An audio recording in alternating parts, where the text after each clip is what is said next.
Bonjour à toutes et tous, vous écoutez First Print, votre podcast comics préféré pour un nouveau numéro du format Super Friends, qui est l'émission qui va à la rencontre des personnes qui font vivre la pop culture et la culture bande dessinée par leur travail. Vous le savez, là, à l'heure où on enregistre et à l'heure à laquelle on met ce podcast en ligne, on est dans une semaine spéciale Label 619. On reçoit tous les auteurs possibles par rapport en fait à leur sortie de fin d'année aux éditions Rue de Sèvres, et donc la conclusion de cette thématique, puisqu'on a reçu Run pour MFK2, on a reçu Run et Florent Maudou pour Short Story et Naïef pour Okae, et donc on finit l'année en beauté avec Mathieu Bablet qui est avec nous pour Midnight Order. Salut Mathieu. Hello. J'espère que tu vas bien, ça fait plaisir de te revoir sur le podcast. Bah oui, je pense que je commence à être un peu habitué à la formule, là, ça va, je suis à l'aise. C'est pas la première fois que tu viens, je me rappelle même que tu es venu inaugurer First Print avec Carbone et Silicium il y a déjà 2 ans. Le temps passe tellement vite, mais aujourd'hui on est là pour parler donc de ta nouvelle parution que tu n'as pas faite tout seul, donc on va pouvoir aussi parler un petit peu de travail d'équipe, donc qui s'appelle The Midnight Order, un énorme album de 270 pages avec une fable, on va aussi revenir dessus, qui est complètement hallucinante, qui est le fruit de longues années de gestation, puisqu'en fait c'est la suite d'un autre projet qui s'appelle Midnight Tales que tu as conduit avant aux éditions Ankama. Et donc justement, avant de passer à Midnight Order, on va un petit peu revenir sur les Midnight Tales. Alors je sais, tu as fait pas mal d'interviews en 2017 notamment et en 2018 quand le projet sortait ou allait sortir, mais est-ce que tu peux revenir avec nous sur l'histoire des Midnight Tales, comment ça s'est mené? Alors l'idée principale en fait, elle est arrivée à la fin de Shangri-La, où après 3 albums solo, à avoir bossé dans mon coin de manière un peu monacale, l'idée était d'essayer le projet collectif. C'est vrai qu'on avait en plus au sein du label 619 un exemple assez parlant avec Doggy Bags à l'époque, quoi, et Run qui chapeautait ça. Et moi, ça m'avait vraiment donné envie, quoi, parce qu'il y avait un côté hyper stimulant, justement, à sortir un petit peu, de ma zone de confort et de mon petit bureau personnel, et essayer, de mener au bout un projet, autant du côté auteur, scénario, dessin, et puis aussi du côté éditorial. Ça, vraiment, c'est un truc qui m'intéressait. C'est pareil, après 3 albums, et Run nous impliquant assez énormément du point de vue éditorial sur le choix du papier, le choix de la couve, comment on va communiquer ensuite sur l'album, etc. On avait vu avec Flo et Blacky un peu l'envers du décor déjà. Et ça aussi, ça me faisait vraiment envie, quoi, d'essayer un petit peu de pouvoir rentrer un peu du côté édito. Donc c'était cette volonté là en fait qui s'est dessinée fin 2016 après la sortie de Shangri-La, et qui s'est concrétisée quelques mois plus tard quand lors d'une réunion j'ai présenté du coup le projet Midnight Tales à Run et à toute l'équipe. Donc l'idée de base était du coup de proposer des histoires. Alors j'ai cherché en fait quelle thématique j'aurais envie de un petit peu comme ça, de défricher, qui soit pas de la SF, qui soit pas ce que j'ai envie de faire en one shot, mais ce que j'aurais plutôt envie de faire de manière collective, et donc le fantastique, l'ésotérique, le côté un petit peu horreur me plaisait bien, avec toujours en ligne de mire la volonté de se démarquer de Doggy Bags, d'où le fait déjà de partir sur une mythologie un peu spécifique, celui des sorcières, et le fait d'avoir des histoires qui suivent une forme de fil rouge. Ça, c'est vraiment devenu en nécessité de se démarquer de Doggy Bags. Donc vraiment pour pas avoir en fait des histoires tout le temps séparées les unes des autres. Ouais.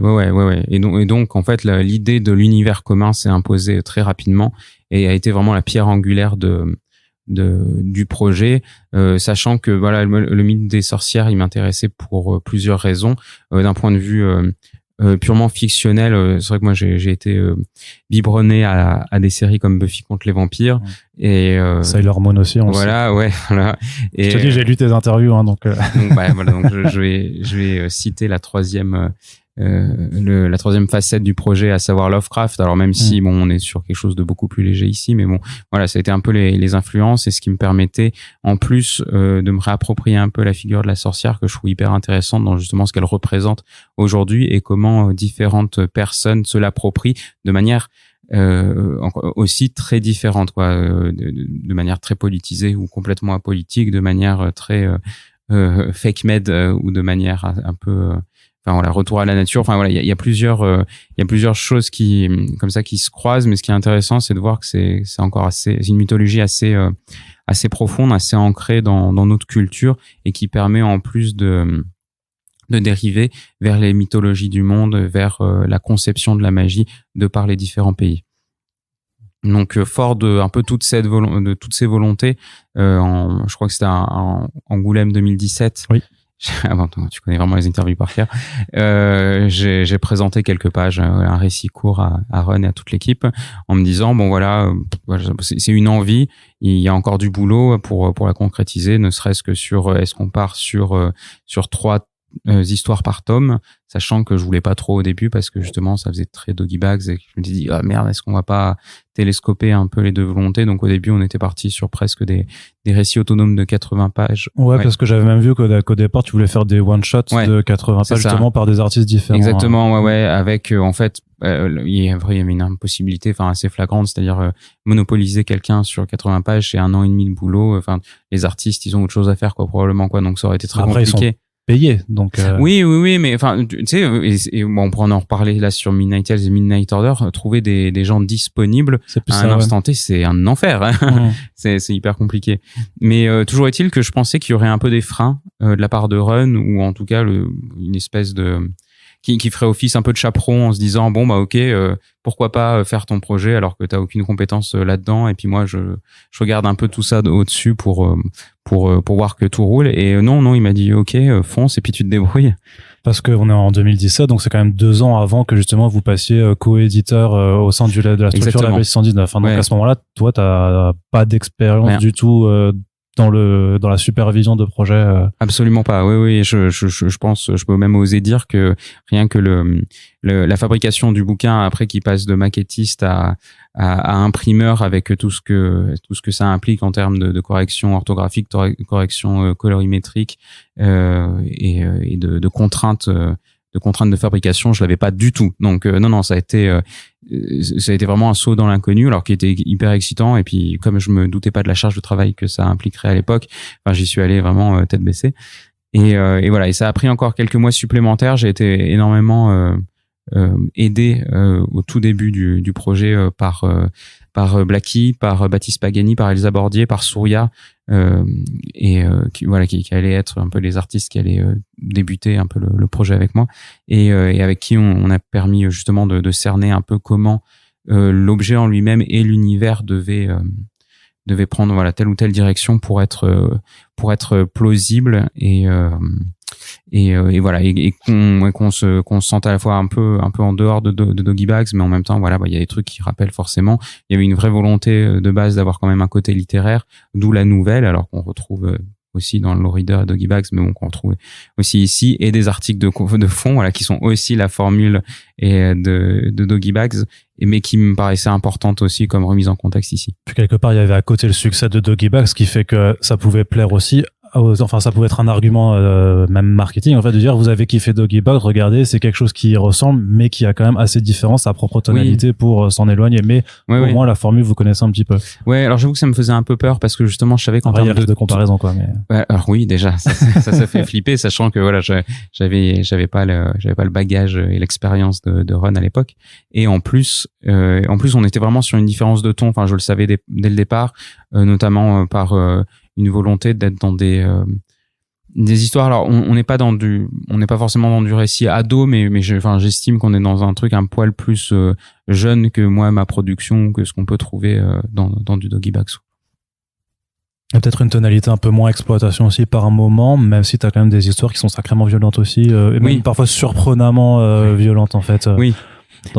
Effectivement, mais il y a moins le côté exploitation, et il y a toujours le côté série B un peu assumé, parce qu'encore une fois il y a Buffy contre les vampires dans l'imaginaire autour, quoi. Mais il y avait une différence de ton, donc la comparaison me faisait un peu peur, et on pourra en parler. C'est peut-être que in fine ça fait partie des choses qui ont fait que la série a dû se réinventer avec Midnight Order, parce que elle a difficilement trouvé son public. Alors je saute peut-être des étapes par rapport à ton séquencier, mais voilà. Mais... T'es en train de flinguer complètement. Voilà. Bah, c'est comme ça, j'arrête le podcast. Voilà, j'arrête tout. First Print, c'est fini. Merci Mathieu, tu l'as ouvert et tu as fermé le podcast. Bravo. J'espère que tu es fier de toi. Non, mais par contre, c'était aussi, est-ce que c'était la première fois que tu écris des scénarios pour d'autres artistes ou t'avais déjà fait ça avant? Non, c'est la première fois. C'est-à-dire même sur les Doggy Bags, en fait, j'étais pas scénariste.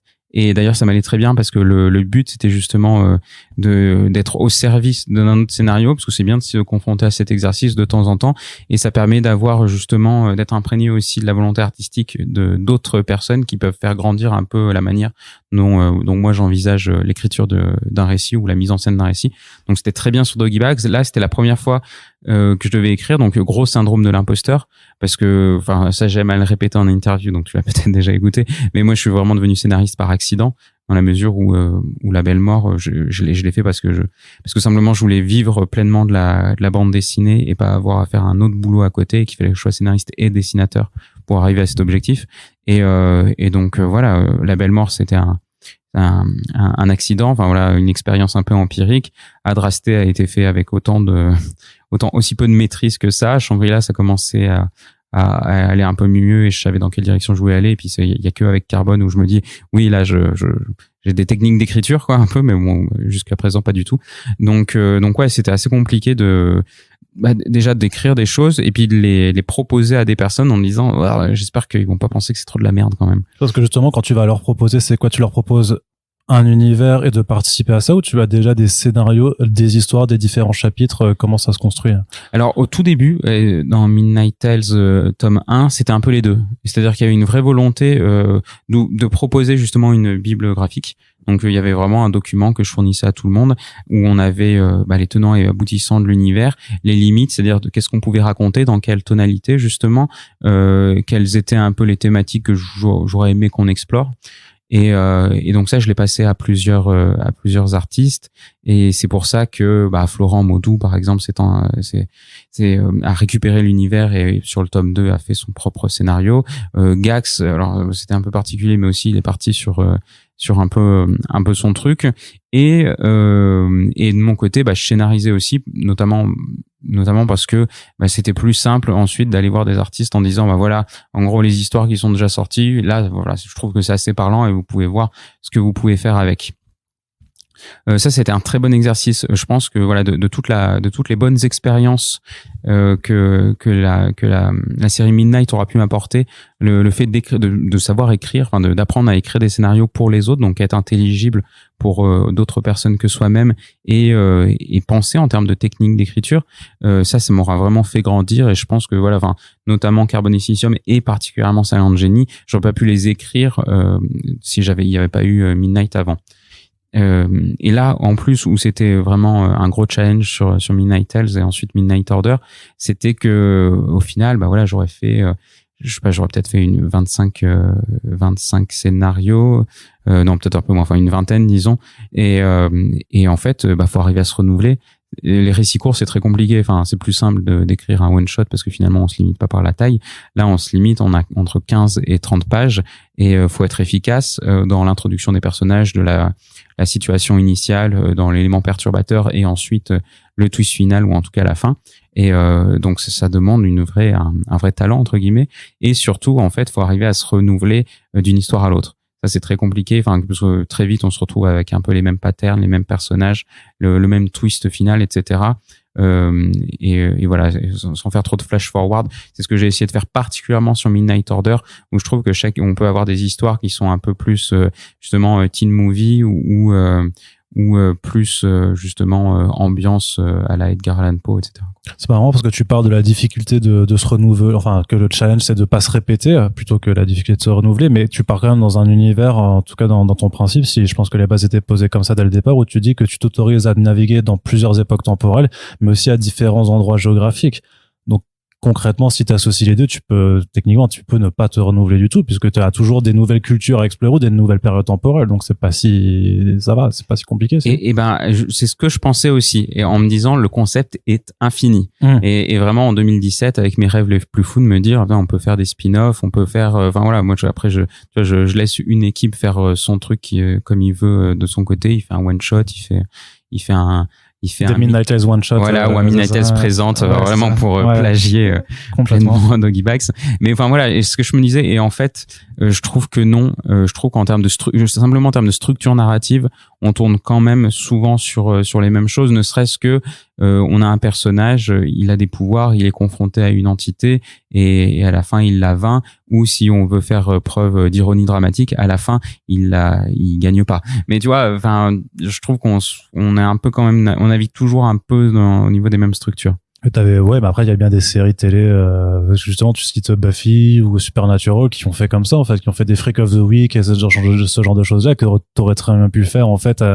Du Freak of the Week avec chaque culture différente, t'as pas mal de bestiaires à explorer. Oui. Alors, et c'est pour ça que, in fine, je m'étais dit qu'on partait sur environ les 2 premiers tomes sur du Freak of the Week, pardon, et que à partir du 3e et plutôt le 4e, le fil rouge, il y avait un fil rouge qui allait se dégager. Donc vraiment, comme les séries télé à l'ancienne, parce que effectivement, tu regardes Buffy, le Freak of the Week, c'est la première saison, et puis après, on a vraiment de plus en plus un fil conducteur, quoi, qui devient omniprésent, et les fins de série, souvent, il y a plus du tout de Freak of the Week, quoi. Donc c'est vraiment ce modèle-là que j'ai voulu reproduire, et en me disant, voilà, je me répéterai pas si au tout début de la série, effectivement, on a des histoires où on explore les cultures différentes, quoi, et c'est un peu ce qui se passe. Même le tome 3, qui est un tome spécial Japon, où vraiment, là, on va sur un côté du continent, du globe, et on s'attache à regarder cette culture-là. Et à partir du 4, là, on a une histoire qui va un peu, on va pouvoir voir qu'il y a des personnages un peu récurrents, etc. Et donc, à l'époque où il y avait une 2e saison qui était prévue, là, on serait plus rentré dans le vif du sujet et dans l'idée, justement, d'un fil rouge qui aille jusqu'à la fin. D'accord. Mais le truc, c'est que dès la première histoire, on a l'un des personnages qui reviendra principalement, Sheridan, qui est quand même l'un des personnages principaux de ton univers. Ça, tu savais déjà au moment où cette première histoire est écrite, quand tu la développes, tu sais déjà que ça se finira avec elle. T'as déjà quand même toute la structure là-dedans. Ouais. En fait, je m'étais fait un petit document Excel, quoi, en quelque sorte, où à l'époque, enfin voilà, il y allait avoir entre 8 et 10 tomes, en tout cas dans 10, ma tête. T'avais dit 10. J'avais dit 10, bon, voilà. Et ça a fait que diminuer. Hein. et où je savais en gros dans quelle direction ça allait. Donc effectivement, par exemple, le tome 3, le tome spécial Japon, j'avais un tome qui devait se passer entièrement dans les enfers, et dont on voit les vestiges justement dans Midnight Order, quoi. Et donc voilà, et je savais les grandes thématiques, je savais que Sheridan et Johnson seraient les personnages principaux. Donc ça, c'était acté. Il y avait rien d'écrit dans le détail, mais c'était effectivement acté. Même si, au fur et à mesure, et c'est là où c'est hyper intéressant, c'est que je me suis énormément nourri de ce que les autres autrices et auteurs ont apporté à l'univers. Je pense notamment à Gax, son histoire avec... c'est lui qui a inventé le Séraphin, par exemple, donc cette espèce d'antagoniste ultime. Et voilà, j'y avais pas pensé, et ça m'a permis de l'intégrer dedans. Le travail d'Isabelle Botian aussi, enfin voilà, qui a collaboré depuis, à partir du tome 2, je crois, et qui a vraiment été très souvent, depuis, sur chacun des tomes. Voilà, son écriture, ses propositions m'ont vachement inspiré dans ce que je pouvais faire ensuite. Et donc in fine, la trajectoire a pris des voies un peu secondaires, même si le but c'était quand même de boucler sur ce que j'avais prévu à la fin, quoi. Mais ouais, là ça a été super intéressant. Ça, pour le coup, par exemple, au contraire de ce que je fais en one shot, il y a une vraie construction organique du projet, et ça c'est hyper satisfaisant. Je pense que c'est ce que ressent Run justement à la fin de la création de chaque Low Reader. C'est vraiment de se dire, voilà, j'ai semé des graines un peu de partout, il y a plein de gens qui m'ont rendu des trucs, et quand le maquettiste met ça en forme, ouais, ça ressemble à quelque chose, quoi. C'est vraiment trop cool. À l'époque de Midnight, justement, sur la maquette, c'est quelque chose que t'as pu superviser aussi? C'était ta première fois? Ouais. Alors là, pour le coup, heureusement que j'ai été épaulé notamment par Yuck, l'inénarrable Yuck, et puis Dorothée Bachi qui était la maquettiste chez Ankama à l'époque. Parce que oui, moi, c'est moi qui ai proposé toute la charte graphique. Après, c'est pas mon métier, c'est vraiment pas mon domaine d'expertise, donc j'ai été aidé à faire ça bien, et Run finalement est quand même arrivé un peu à la rescousse, notamment sur le premier tome. En fait, le premier tome devait faire 136 pages, si je dis pas de bêtises, et je sais pas, 2 jours avant de partir à l'impression, il a quand même un peu mis les mains dedans pour voir ce qui ce qui se passait, et en fait il a fait rajouter des pages vraiment juste au tout dernier moment, ne serait-ce que parce que j'avais pas pensé à des pages de respiration entre chaque récit.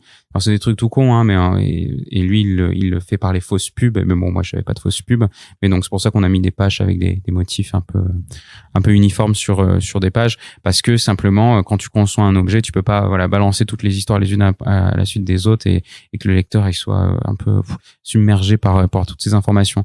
Donc même avec les fiches de bestiaire un petit peu que ça c'était prévu. Ça okay. ouais, et c'était prévu d'ailleurs de les intégrer dans l'histoire, et c'est pour ça qu'elles sont intradiégétiques presque à certains récits. OK.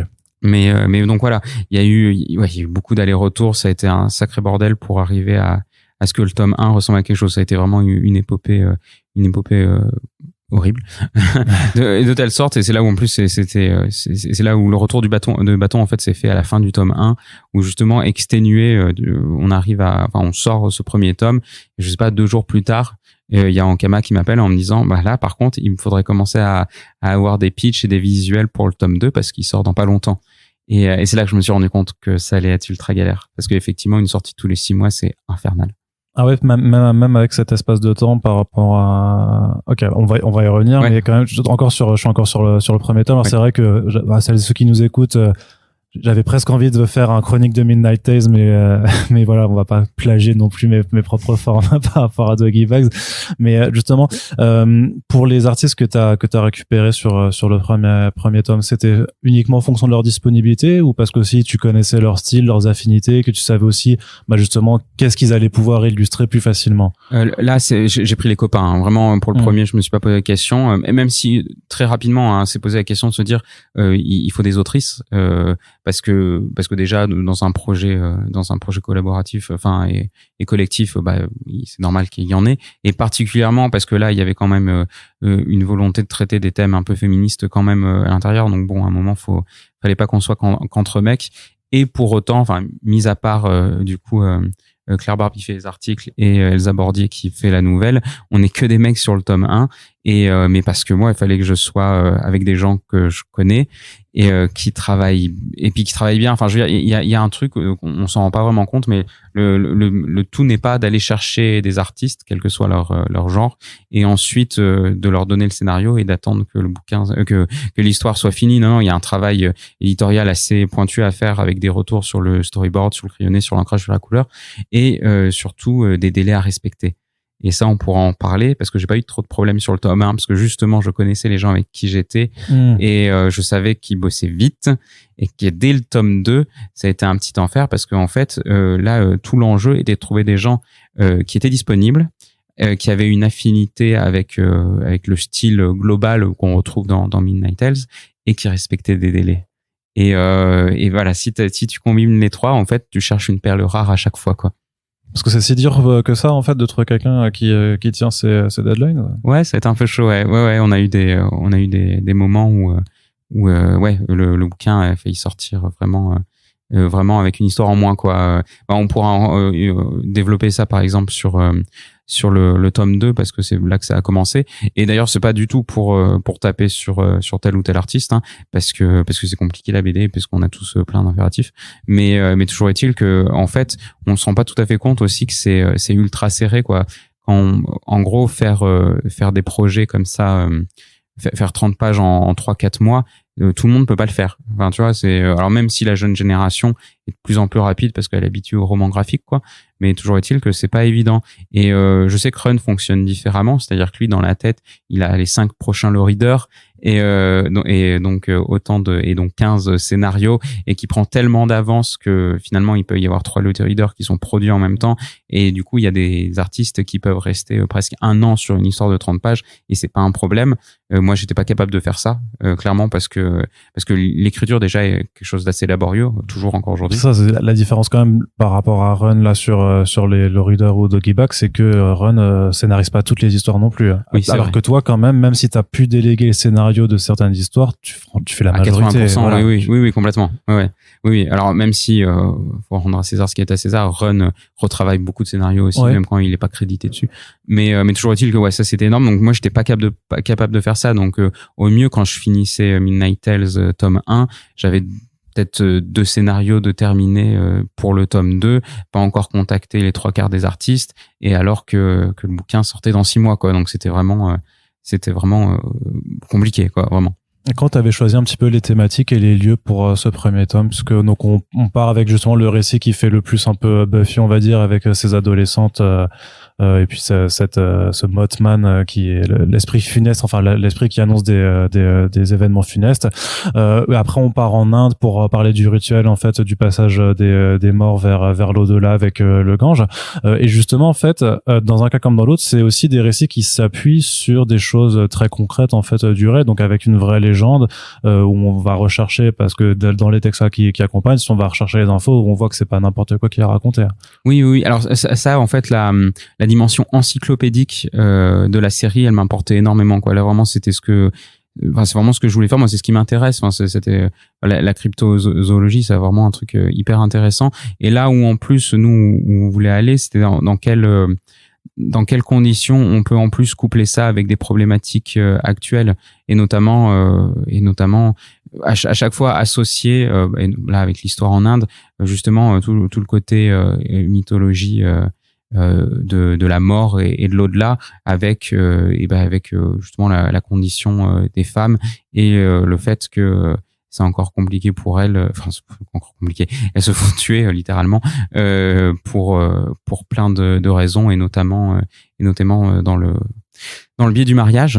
Donc voilà, il y avait toujours cette dimension. De toute façon, dans ce tome 1, il y avait une volonté d'être un peu international, hein. Enfin, et dans toute la série de manière générale, c'était vraiment c'était ce que j'ai voulu faire sur chaque tome, parce que les mythologies du monde sont vraiment hyper intéressantes, quoi. Il y a vraiment plein de choses à picorer, de plein de choses réelles, et puis plein de récurrences à voir aussi. Enfin, je trouvais que au fil de la série, on se rend compte que enfin tu vois, par exemple à un moment j'étais un peu en peine, parce que quand j'allais chercher des mythologies de tel ou tel pays, c'est toujours les monstres lacustres qui reviennent, quoi, vraiment systématiquement, que ce soit dans les fleuves, les lacs, etc. Enfin on retrouve quasiment que ça, et c'est un bon exemple, parce que je crois qu'on en a 3 dans la totalité de la série, quoi, tellement c'est une occurrence qui revient. Donc mais bon, ça reste intéressant.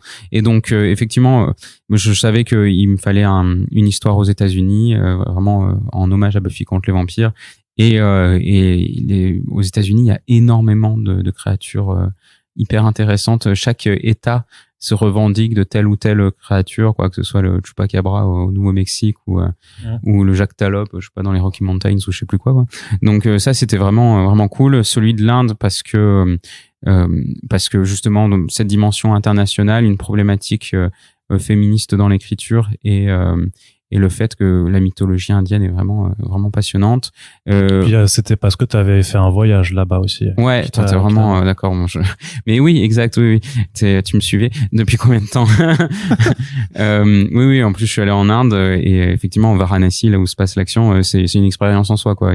Justement, le rapport à la mort et au corps et au fleuve est assez dérangeant et mystique à la fois, quoi. Très bien. Alors, sur le tome 2. Sur le tome 2, c'était déjà un peu plus compliqué. Je trouve que justement le tome 1, en fait, j'avais tellement pu le mûrir longtemps, parce que j'ai commencé à en discuter avec Run en début 2017, et c'est sorti en avril ou mai 2018. Donc voilà, il avait pu mûrir. Et le tome 2, voilà, je me retrouvais un peu au pied du mur avec il faut produire 4 histoires, et il faut se speeder. Alors il y a une parce histoire... que c'est pour octobre à ce moment-là. Ouais. C'est en enfer. À ce moment-là, je savais que j'avais déjà une histoire, parce que du coup, mon histoire courte, qui se passe aussi en Angleterre avec cette vieille dame qui va mourir et la créature qui veut la récupérer, c'était l'histoire en fait que j'ai illustrée pour présenter le concept à Run et aux autres. Donc elle avait déjà été produite en janvier 2017. C'est pour ça qu'elle a l'air un petit peu déconnectée aussi du reste. Ouais, okay. Exactement. Ouais. C'était surtout pour montrer qu'on pouvait faire des histoires de 15 pages ou moins. C'était ce que je demande aussi, parce que toutes les histoires n'ont pas la même longueur non plus. Exactement. C'est-à-dire, toujours dans cette volonté un petit peu de se démarquer de Doggy Bags, il y a 4 histoires dans chaque Midnight Tales, et pas 3. Et pourtant c'est le même budget. Enfin, on va pas se mentir, hein, il y a aussi une question de budget, c'est-à-dire que on avait à peu près on avait le même budget, ou pour un Doggy Bags ou pour un Midnight Tales, il fallait faire rentrer quand même plus ou moins le même nombre de pages et en essayant de payer à peu près décemment les artistes dessus. Et c'est pour ça que, en gros, au lieu de faire 3 tomes de 30 pages et d'avoir 90 pages, j'avais 2 tomes de 30 pages, deux histoires de 30 pages, une histoire de 20 pages, une histoire de 15 pages. Donc je dépassais à peine et on était à peu près dans les clous. Et je trouvais ça en plus intéressant parce que faire des histoires très courtes, c'est pareil en termes d'écriture, il y a un challenge assez intéressant. Faut épurer vraiment la narration. Donc on avait cette histoire-là, on avait une histoire dans le tome 2 qui se passe en Égypte, c'est pareil, j'avais fait un voyage en Égypte. Et qui a introduit en plus des éléments de lore aussi que tu seras amené à réutiliser plus tard. Et là, tu vois, c'est intéressant. Par exemple, l'élément de lore que j'utilise, c'est les sœurs de Sélène. Les sœurs de Sélène, elles apparaissent dans l'histoire de Blackie, dans le tome 1 à la base. Et en fait, c'était pas prévu de les réutiliser. Ces personnages-là, en fait, je pense que j'avais décrit à Blackie, il y a des gens encagoulés qui vont faire un sacrifice sans savoir que j'utiliserai cet élément-là pour que le lore soit un peu plus développé par la suite. Et donc, effectivement, on les retrouve. C'est pareil, l'Égypte, il y avait des trucs assez intéressants en termes de mythologie, de rapport au monde souterrain, au monde d'après. Ça, c'était cool. On a le premier Devil's Garden qui se voulait l'histoire qui récupérerait à chaque fois les mêmes personnages d'un tome sur l'autre et permettrait justement de développer tout doucement le fil rouge. Donc, on retrouve Sheridan avant et dans les années 80 et Johnson pour la première fois avec une histoire qui se passe en Thaïlande. C'est pareil, j'étais allé en Thaïlande. À chaque fois, c'est dans le tome 3 parce que dans le tome 2, c'est l'introduction de Lilith. En fait, que tu as à la toute fin, c'est une toute petite histoire.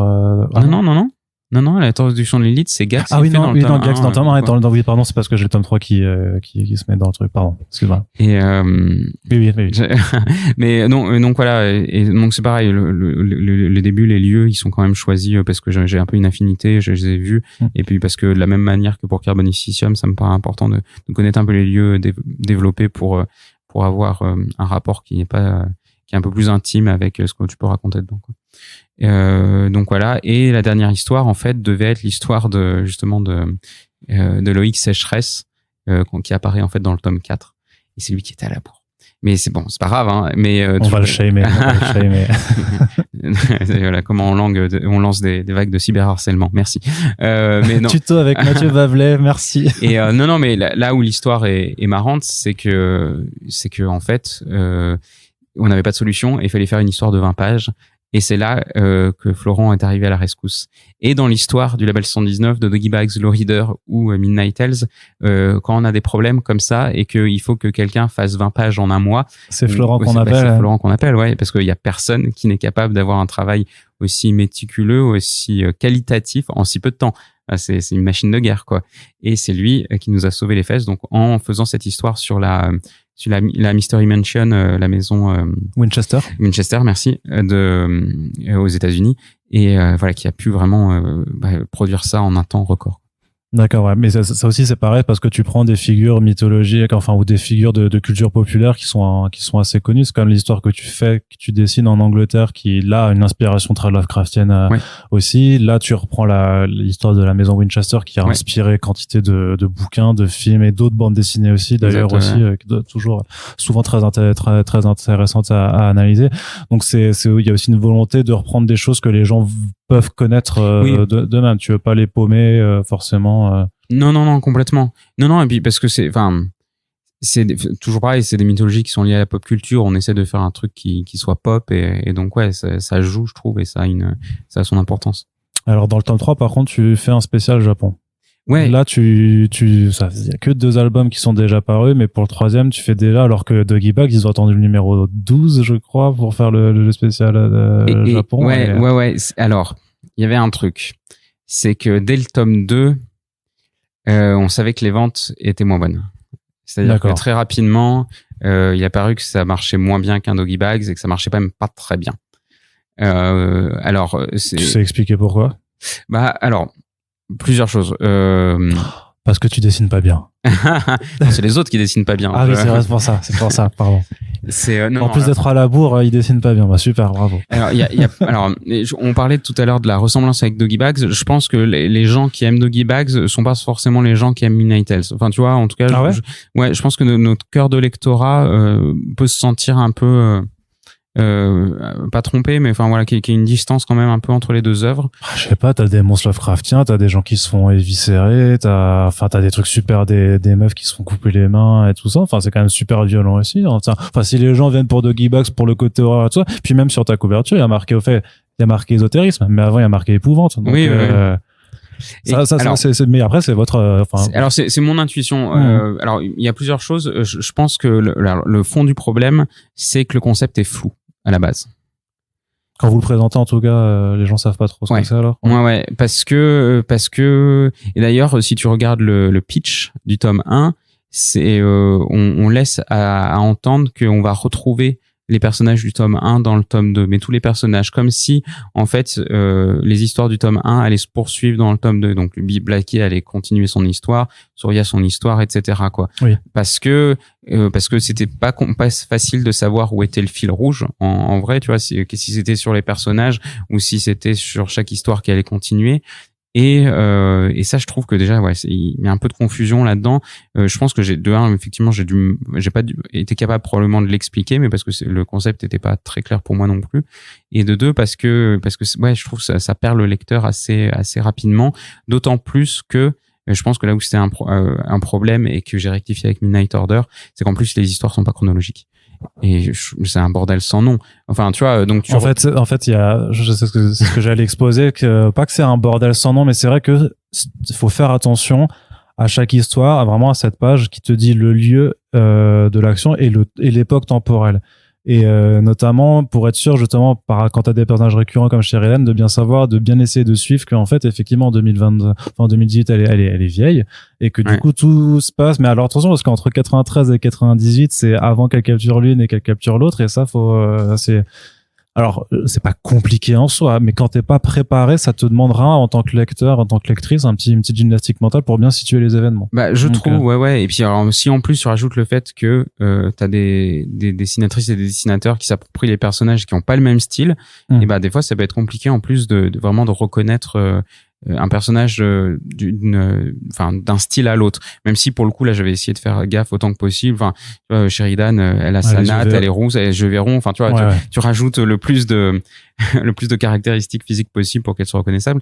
Mais bon, je pense que voilà, en fait, si le projet est confus à la base, il n'y a pas de raison qu'il s'améliore par la suite. Ou en tout cas, moi j'avais l'impression que je devais faire un rattrapage constant du projet parce que à la base j'aurais dû choisir. Et vraiment c'est ça, c'est voilà. En fait, si je voulais faire comme une série télé avec des Freak of the Week et ensuite un fil rouge, je prends les mêmes personnages au départ. Voilà, et on fait un comics à l'américaine, donc des fois ça change d'artiste, mais on a les mêmes héroïnes et on avance tome par tome. Ou je fais des récits complètement séparés à la Doggy Bags et je me dis le concept s'essoufflera peut-être au tome 5 ou 6, donc au tome 5 ou 6 on arrêtera, point. Là j'ai voulu tout faire, à la fois un fil rouge, un Freak of the Week qui se transforme en fil rouge et plein de personnages différents qui n'ont rien à voir et des histoires autoconclusives. Donc voilà, de base, je pense que ça dessert le projet de pas avoir choisi telle ou telle direction. Et les yeux plus gros que le ventre alors? Oui, péché par ambition, ouais, clairement, ouais. Ouais, je pense. Et par mon inexpérience dans le domaine, parce que évidemment, je referai ce genre de projet maintenant. C'est sûr que maintenant t'as le recul. Voilà, j'ai le recul. C'est pas des choses. C'est vrai que si justement quand toutes les interviews que j'ai lues de l'époque où t'as pas du tout ce discours-là en fait sur le projet parce que t'es super motivé. Bah ouais. Ouais. Et donc le tome 2, donc tu te retrouves avec un moment où t'es pressé par le temps, où il faut produire. C'était la première fois aussi justement où sur un truc, une BD que je fais, il y a cette dimension où il faut produire quoi. D'habitude, j'ai tellement de recul sur les bouquins que je fais parce qu'en plus je mets 3 ans ou 4 ans à les faire que bon, voilà, c'est facile de retoucher les choses, de revenir dessus, etc. Non, là, il faut que ton scénario il soit prêt et définitif et tu l'envoies et tu le retouches plus après, quoi. Donc il y avait cette difficulté là, donc gérer les éventuels retards, mais d'ailleurs pas que des artistes, mes propres retards, parce que parce que encore une fois, fallait s'obliger à écrire, et ça je sais pas encore faire. C'est pour ça que je ne serai jamais, enfin voilà, scénariste professionnel. C'est une gymnastique mentale que je sais pas faire. Et en plus, voilà, avec le truc de se dire, bon, dans quelle direction je vais. Et c'est pour ça que le tome 3, le tome Japon, est arrivé un peu plus vite. Parce que dès cet instant-là, je savais que, bon, il y aura pas 10 tomes. Alors, il y avait voilà, il y avait cette volonté de dire, bon, je vais raccourcir, j'en fais 8. Et donc voilà, et le tome, effectivement, le tome Japon était prévu au tome 4 ou 5 de mémoire. Et du coup, je l'ai mis au tome 3 en me disant, en plus, et c'est là où si t'es pas clair, ça marche pas de toute façon. Mais c'est là où je me dis, ce tome, il est complètement autoconclusif. Enfin, tu vois, dans l'absolu, il peut se lire tout seul parce qu'il y a quand même un personnage récurrent qu'on voit d'un bout à l'autre, même si ça élargit l'univers avec les Sœurs de Sélène. Bon, ça reste un peu cloisonné, et dans l'absolu, voilà, on peut le lire tout seul. Donc, d'où cette volonté d'essayer. Et puis, parce que je m'essayais aussi à cette forme de narration qu'on retrouvera par la suite. Et là, ça correspond à un épilogue que je dessine de 3 pages et qui vient conclure. Et donc, cette idée que moi... Une tristesse, cet épilogue, en plus, franchement. Terrible. Mais voilà, cette idée de me dire, est-ce que moi je serais pas le liant de chaque histoire? Est-ce que c'est pas ça la solution à mon problème de justement de faire des histoires qui sont à la fois connectées et pas connectées, et c'est clair pour personne? Est-ce qu'il faut pas que je sois le liant? Et c'est pour ça que je l'ai été encore plus dans le tome 4, où je fais un véritable épilogue de 7 pages, je crois, et qui vient conclure un peu la saison, et que on voit dans Midnight Order que là, à chaque histoire, j'ai un petit segment. Donc voilà, en fait, il y a plein de tentatives comme ça de narration, et encore une fois, c'est hyper positif. Pareil, passer par la narration des documents déclassifiés qu'on a et qui viennent à la fin de la première histoire nous raconter une partie de l'histoire. Je trouve ça intéressant. Il y avait cette idée aussi il y a eu beaucoup d'expérimentation, et je trouvais ça chouette, et ça se retrouvera notamment dans Célon Génie. Donc vraiment, c'était important de faire Midnight Tales et Midnight Order, mais il y a pas mal d'expérimentation sur comment, quand on crée un univers, on le raconte, cet univers, et pas forcément par la BD, donc par les articles, par la nouvelle, mais aussi par d'autres biais. Je flash forward un peu, mais dans le tome 4, il y a aussi un roman intime qui permet, voilà, de raconter aussi un peu de l'histoire. Mais voilà, donc voilà, ce tome arrive un peu tôt. Pour autant, il me permet d'expérimenter des choses assez intéressantes, de voir que le fil rouge, on peut le tenir sur un tome et que ça marche. Et puis le Japon, parce que c'est leur moon, parce que le Japon quoi, hein, et parce que la mythologie japonaise est hyper riche. Et puis ça permettait de faire d'ancrer un peu plus aussi l'univers dans la dystopie, parce que la base de Midnight Tales, c'est ce qu'on voit sur la première page de chaque bouquin, à savoir, on nous explique que après la chasse aux sorcières des 15e et 17e siècle, il y a un ordre secret, l'ordre de minuit, qui s'est créé, et on le suit. Donc il y a vraiment un univers dystopique à partir de là. Et là, c'était intéressant de le faire aussi avec le Japon, et notamment le fait que les Américains ont pas balancé une bombe, mais ont invoqué un démon parce que les Midnight Girls étaient militarisées à cette époque-là. Et donc toute cette revisite de l'histoire, je trouvais ça hyper enrichissant aussi. D'accord, ouais, c'est ça, de dire qu'à la place des bombes atomiques de Nagasaki et Hiroshima, en fait, c'était des kaiju, des kaiju nucléaires qui ont été invoqués, et qui induit aussi cette notion qui sera plus importante par la suite, c'est de dire que c'est pas parce que t'es une Midnight Girl que t'es gentil, en fait. Ouais, exactement. En fait, et puis de toute façon, j'espère que c'est le message qu'on ressent à la fin de la lecture de The Midnight Order, parce que c'est de dire que finalement, c'est des personnes les Midnight Girls, enfin, on devrait les plaindre. C'est-à-dire, c'est des personnes qui ont pas le choix d'avoir un pouvoir, et qui, à partir du moment où un pouvoir, ont la responsabilité de combattre les forces du mal, de se situer pile poil dans la zone où on les tolère, parce que si elles sont un peu trop puissantes, on leur coupe les mains, et que finalement, même malgré tous les désirs d'émancipation qu'elles pourraient avoir, ces désirs d'émancipation, ils sont représentés par Sheridan, qui part de l'ordre de minuit, malgré tout ce désir, voilà, de liberté, finalement, elles appartiennent à un système. Et ce système, tant qu'il n'est pas détruit et oblitéré, finalement, on est quand même obligé d'en faire partie. D'où le fait qu'effectivement, il y a une zone grise où des Midnight Girls peuvent être du côté des gentils ou des méchants, entre guillemets. Mais c'est ça qui est un peu particulier parce qu'on est sur cette thématique donc des sorcières et notamment de toute la thématique de reprise en fait féministe de cette figure-là.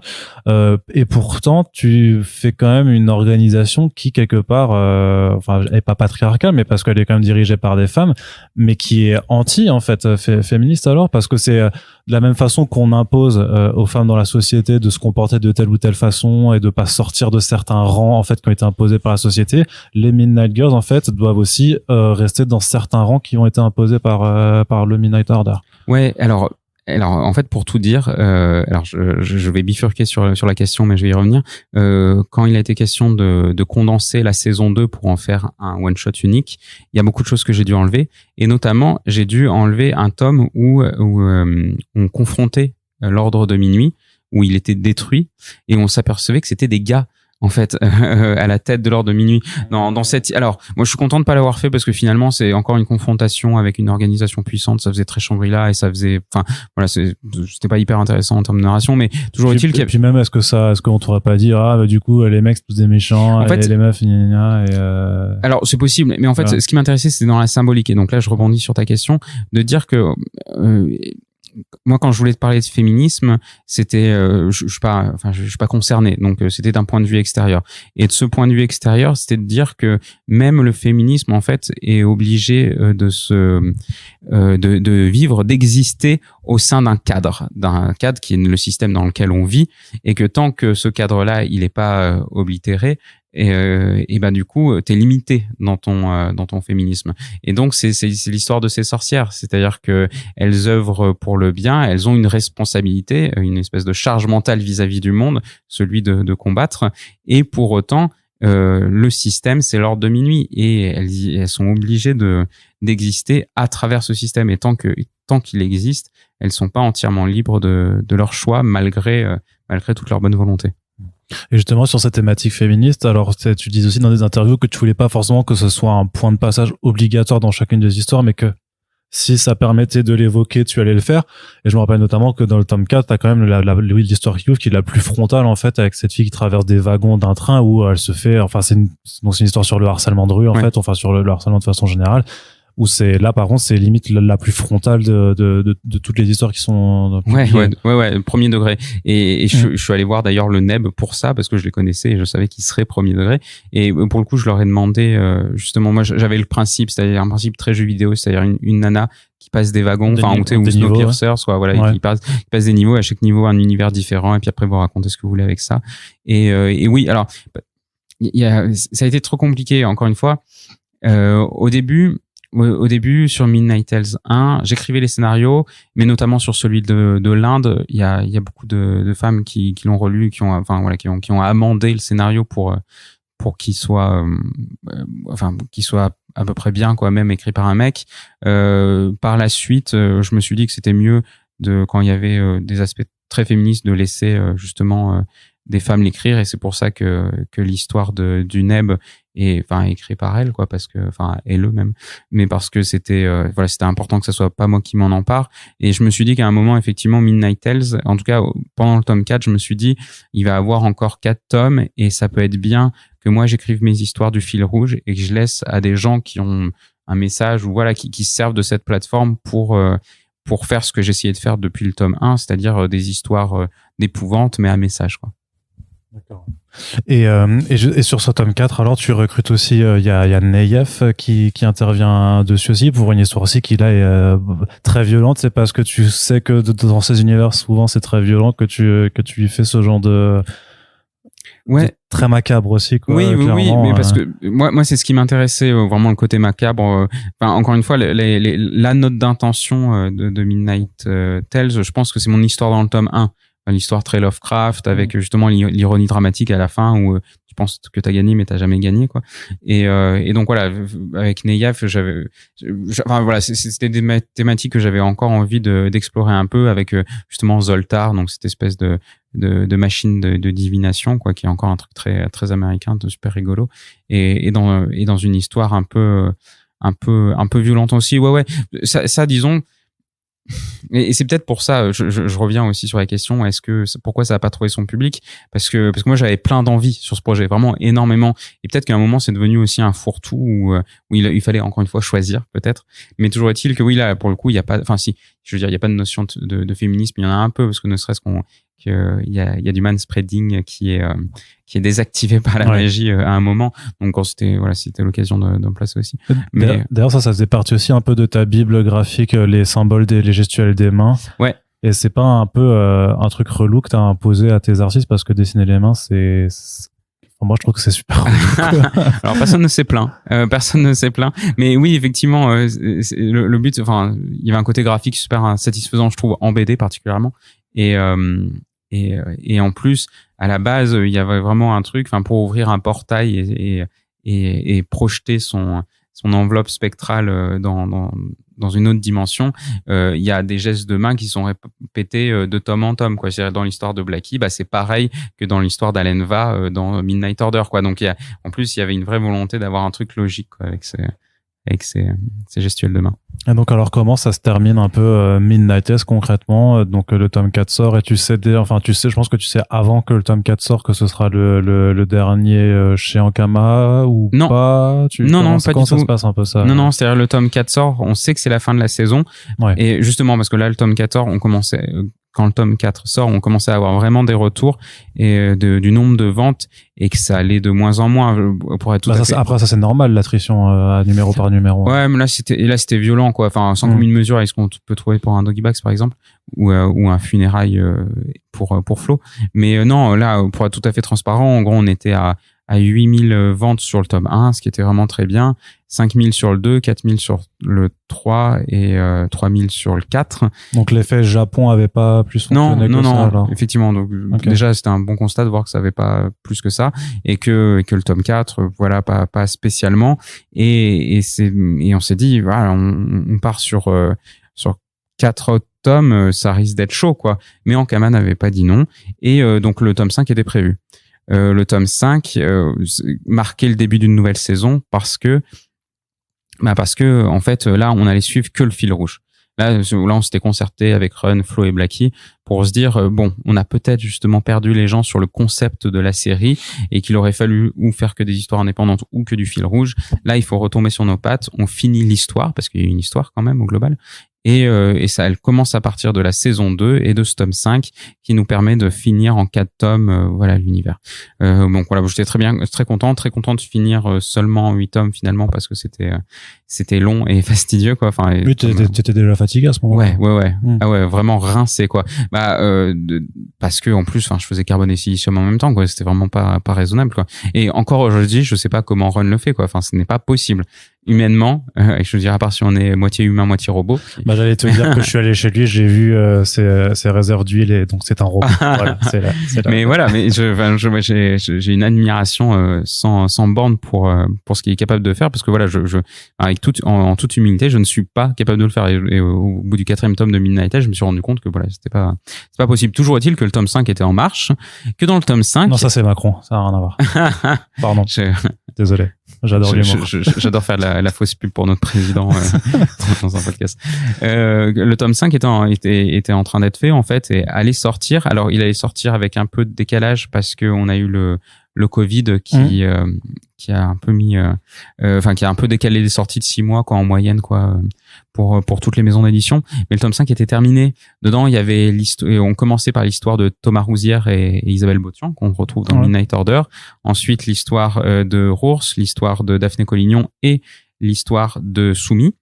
Et c'était le tome 5, voilà, il était terminé. Donc le tome 5, en fait, fait partie intégrante de l'album Midnight Order. Ouais. Et il allait sortir, quoi. S'il n'y avait pas eu le Covid, il serait probablement sorti chez Ankama, d'ailleurs. Et sauf que après, on est parti d'Ankama. Et plus de bouquins chez Ankama, donc plus de tome 5 de Midnight Tales. Et le temps de retourner chez Rue de Sèvres, il s'est passé énormément de temps, quoi. Enfin, tu vois, entre sortir un bouquin en 2020 et sortir fin 2022, finalement, pour une série, c'est pas très bon, quoi. Mais ça nous a permis, nous, de réfléchir un peu avec Run, Blackie et Flo sur ce qu'on voulait faire de la série, sur comment elle pouvait renaître, entre guillemets, chez Rue de Sèvres parce que c'est compliqué de venir, en fait, chez un éditeur et de leur leur vendre plus ou moins un projet malade. Enfin, tu vois. Alors c'est pas honteux non plus en termes de vente, mais tu vois, il suffit qu'ils regardent les chiffres de vente et ils s'aperçoivent que c'est une série qui a du mal à trouver son public, c'est un fait. D'où l'idée déjà de changer la forme de l'objet. Donc ça, c'est une idée de Run. On pourra reparler de la fab de The Midnight Order, à la fin, ouais. Mais le faux cuir avec le marquage à chaud cuivré, c'est son idée. Un format un peu plus grand aussi et une couverture rigide et non plus souple. Donc vraiment, on n'est plus du tout dans un objet à doggy bags à ce moment-là, quoi. Et donc voilà, pour essayer de redonner un peu une chance au produit, quoi. Mais parce que je me permets de te couper, mais à aucun moment l'option juste tant pis, il y aura jamais la suite, parce que parfois ça arrive dans l'édition qu'une série soit juste mise à mort parce que le destin fait que là il y a un changement d'éditeur, il y a une pandémie et des ventes pas ouf, ça aurait pu arriver aussi, mais il y a cette option, elle a jamais été envisagée de juste dire tant pis, Midnight, c'était sympa, mais on gardera juste ce qui a été publié. Alors très honnêtement, et pardon d'avance pour les lecteurs de la première heure, très honnêtement, le tome 5 aurait pas été terminé mais pas publié, c'est ce que j'aurais fait. Moi, je me serais emparé de cette excuse pour me dire, tant pis, c'est une foirade, et puis ça arrive dans une carrière, et on arrête là à 4 tomes Midnight Tales, même si l'histoire du fil rouge n'est pas terminée. Sauf que le tome 5 avait été produit, que des autrices et auteurs avaient travaillé dessus, et je me voyais mal leur envoyer un mail en leur disant, non, tant pis, désolé, alors vous avez été payé, enfin, je veux dire, c'est pas rat, mais vous avez été payé, mais votre bouquin sortira jamais, quoi. Enfin, non, ça me posait vraiment problème, quoi. Donc pour moi, il fallait finir la série. Donc on peut remercier Thomas, Delphine, Isabelle, Soumi d'avoir tenu les deadlines. Ouais, exactement. Oui, parce que non, autrement j'aurais arrêté, quoi. Et donc voilà, non, ça me paraissait obligatoire de finir et s'est posé la question assez rapidement de finir en 2 tomes la saison 2, donc aller jusqu'au tome 6, et en fait de les regrouper et de faire un one shot, parce que encore une fois c'est permettre d'avoir une véritable fin, quoi. Parce que voilà, si on a été parti en 8 tomes chez Rutsev, peut-être que le tome 7 il serait vendu à 1000 exemplaires et on n'aurait jamais eu le tome 8. Partir en tome 5 et tome 6, c'est potentiellement pareil, faire que décroître. Donc là on fait un one shot et après réflexion avec Rutsev, on essaye aussi d'en faire une porte d'entrée pour les gens qui ne connaîtraient pas l'univers. Parce que c'est le problème aussi, c'est ça, c'est que si tu te présentes comme un tome 5, après, je sais que Florent l'a fait sur Funérailles, justement, mais tu vois où c'est un petit peu, où t'as cette impression un petit peu bizarre de t'arrives chez un éditeur, mais la première BD que tu sors, en fait, c'est le tome 7 d'une série qui est pas chez le même. C'est un peu compliqué. C'est un peu compliqué. Je pense que Flo pouvait en plus se le permettre parce qu'il a une fanbase qui suit énormément. Mais là, sur Midnight Tales, c'était ultra risqué. Mais si on récapitule bien, du coup, il fallait à la fois terminer une série en 2 tomes de moins que de prévu, avec, sur les 8 histoires, 4 déjà faites qui faisaient partie d'un tome 5, et en plus faire en sorte que ce soit une porte d'entrée convenable pour des gens qui découvriraient la série avec ce one shot. Donc autant dire. C'est quoi là? Alors c'est quoi la réunion de brainstorming que vous avez faite? Elle devait être, ou les réunions d'ailleurs, elles devaient être marrantes. Ça a été dur. Alors parce que là t'as une vraie gymnastique d'auteur scénariste qui se met en place pour toi aussi. Ouais, alors intellectuellement c'est un travail hyper intéressant, parce que justement j'ai 3 problématiques et il faut faire un truc satisfaisant à la fin, alors que sur le papier c'est impossible. Alors le premier truc qu'on a fait très rapidement, c'est reprendre justement mon fameux tableau Excel, voir les grandes étapes, celles qui pouvaient être enlevées, donc on a écrémé déjà. Donc c'est pas l'étape la plus difficile parce que dans chaque tome il y avait toujours une histoire qui servait à rien pour le fil rouge entre guillemets. Donc voilà, on vire ça. Justement toute la partie avec l'ordre de minuit, sa destruction, on vire aussi parce que thématiquement c'était pas intéressant, même si on pourra se poser la question à la fin de The Midnight Order de quid justement de l'ordre de minuit, quoi, parce que finalement il reste assez invisible et on le remet assez peu en question. Donc mais bon, ça a été viré. Qu'est-ce qu'il fallait garder? Donc c'est la toute fin, c'est-à-dire la confrontation finale aux enfers et ces jeunes filles trop puissantes qui se libèrent du système et qui oblitèrent le séraphin qui représente une forme de patriarcat. Donc ça, on garde. On a les histoires du tome 5 qui sont intéressantes parce que finalement, elles revenaient sur le passé de Johnson et sur la relation qu'elle a avec Sheridan. Et ça, du coup, moi, ça me donnait une porte de sortie satisfaisante parce que je savais que du coup, mon histoire sur The Midnight Order, ça serait une histoire intime d'amitié entre deux personnes qui vont se séparer et se retrouver à la fin. Donc voilà, ça, je savais que ça serait mon squelette et il fallait que je construise mon histoire là-dessus. Du coup, alors je sais pas si. Oui, vas-y, continue. Du coup, ça fait que la première histoire, celle d'Alenva, elle est nécessaire pour les nouveaux arrivants. C'est-à-dire, c'est vraiment l'histoire basique entre guillemets. Alors non pas parce qu'elle est simpliste, mais parce que c'est une aventure où il y a des Midnight Girls qui répondent à une problématique de maison hantée. Il se trouve que leurs formatrices sont Johnson et Sheridan, donc ça me permet de les intégrer et de les introduire à un nouveau lectorat avec justement leur lien d'amitié, etc. Et mais voilà, on a cette histoire qui est nécessaire pour rentrer dans l'univers de l'Ordre de Minuit pour tout le monde et qui fait un très bon rappel pour les gens qui avaient aimé la série et qui s'étaient arrêtés en 2019 aussi. Mais qui me fait penser même à l'histoire que t'avais la courte histoire que t'avais dessinée sur la grand-mère aussi, un petit peu, qui a servi de proposition en fait. Oui, il y a avec la thématique familiale. Oui. On est voilà, non mais c'est ça, voilà, on revient sur un fondamental pour réintroduire l'univers.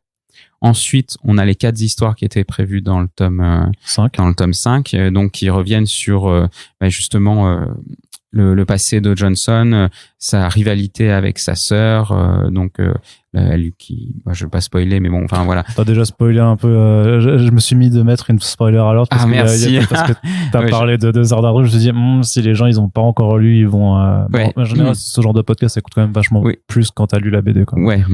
Bon, toujours est-il que voilà. Donc il me restait 3 histoires pour finir l'histoire. Là, c'était chaud.